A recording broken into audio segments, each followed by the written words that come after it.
নমস্কার বন্ধুরা, নন্দিনী সিম্পল কুকে আপনাদের সবাইকে জানাচ্ছি স্বাগত।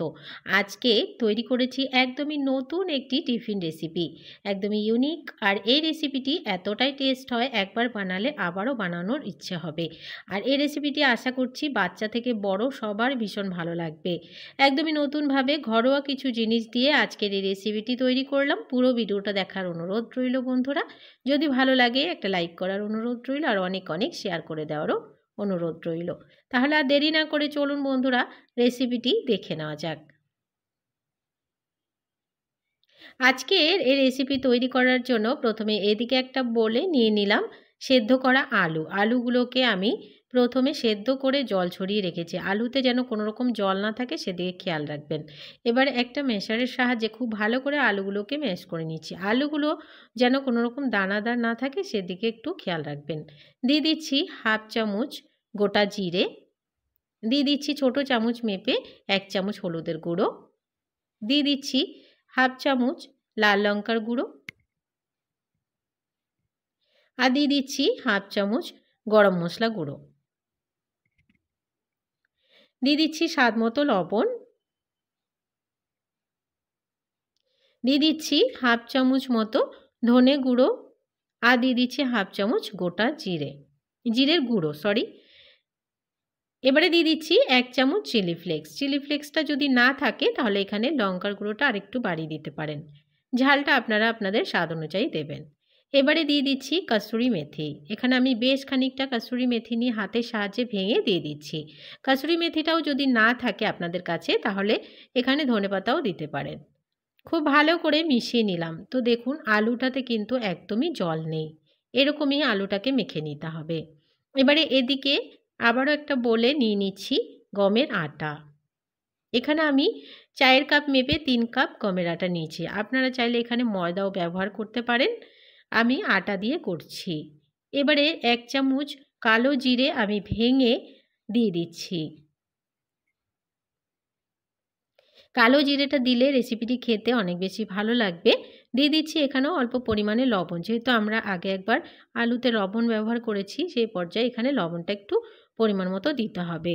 এবারে অল্প অল্প জল দিয়ে আটাটাকে মেখে নিচ্ছে। আটাটা একটু নরম করে মাখতে হবে, যেমন আমরা রুটি খাই ঠিক তেমনই।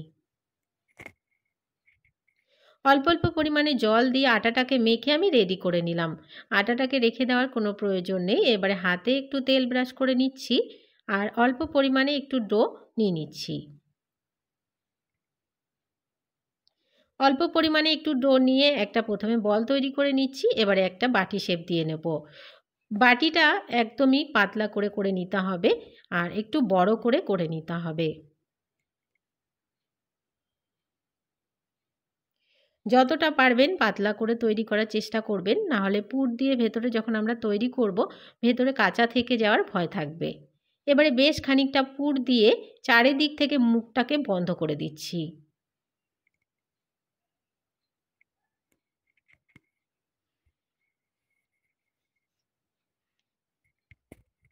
তো বন্ধুরা, আপনারা ভিডিওতে দেখতেই পাচ্ছেন যে আমি কিভাবে তৈরি করছি, একদমই সহজ পদ্ধতিতে তৈরি করে নিলাম। তো দেখুন হাতের সাহায্যে চেপে একটু বসিয়ে নিলাম। এবারে একটা ছুরির সাহায্যে কেটে কেটে আমি একটু ডিজাইন করে দিচ্ছি। ডিজাইনটা আপনাদের পছন্দ, আপনারা করতেও পারেন নাও করতে পারেন, তবে ডিজাইনটা করলে ভালো লাগবে দেখতে, সে কারণে আমি ডিজাইনটা করে দিচ্ছি। ডিজাইনটা হয়ে গেলে হাতের সাহায্যে একটু চেপে দেব, তাহলে কী হবে খুব ভালোভাবে ভাজা তৈরি হয়ে যাবে, আর না হলে কাঁচা থেকে যাবে।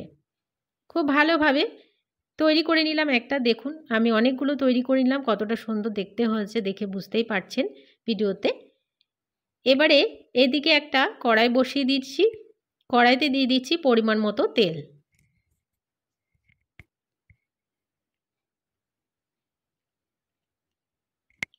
তেলটা যখনই হালকা গরম হয়ে যাবে এক এক করে সবগুলোকে দিয়ে দেবো। আর গ্যাসের ফ্লেমটাকে একদমই লোতে রাখতে হবে, আর এগুলোকে কিছুটা টাইম নিয়ে ভেজে নিতে হবে। যেহেতু আমরা আটা দিয়ে তৈরি করছি, ভাজতে একটু টাইম লাগবে, সে কারণে গ্যাসের ফ্লেমটাকে লোতে রেখে কিন্তু এগুলোকে ভাজতে হবে। ওপরে একটু তেল দিয়ে দিচ্ছি, তাহলে ওপরটা একটু ভাজা হয়ে যাবে, যখন আমরা উল্টে দেব ডিজাইনটা একদমই খারাপ হবে না। ওই পাশটা একটু গোল্ডেন ব্রাউন হয়ে যাওয়ার পরে এক এক করে সবগুলোকে আমি উল্টে দিচ্ছি।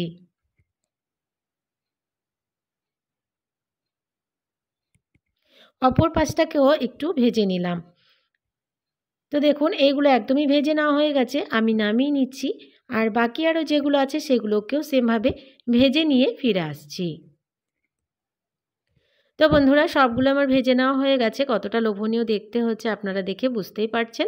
আর এই রেসিপিটি যে কোনো সসের সাথে কিন্তু খেতে দুর্দান্ত টেস্ট লাগে, একবার হলেও বানিয়ে দেখার অনুরোধ রইল। বাজারে সিঙ্গাড়া আর কচুরি থেকেও কিন্তু এই রেসিপিটি অনেক টেস্ট হয়, একদমই অল্প সময়ে আর অল্প কিছু জিনিস দিয়ে তৈরি হয়ে গেল, একদমই ঘরোয়া পদ্ধতিতে। আজকের রেসিপি ভালো লাগলে একটা লাইক করার অনুরোধ রইল, অনেক অনেক শেয়ার করে দেওয়ারও অনুরোধ রইল।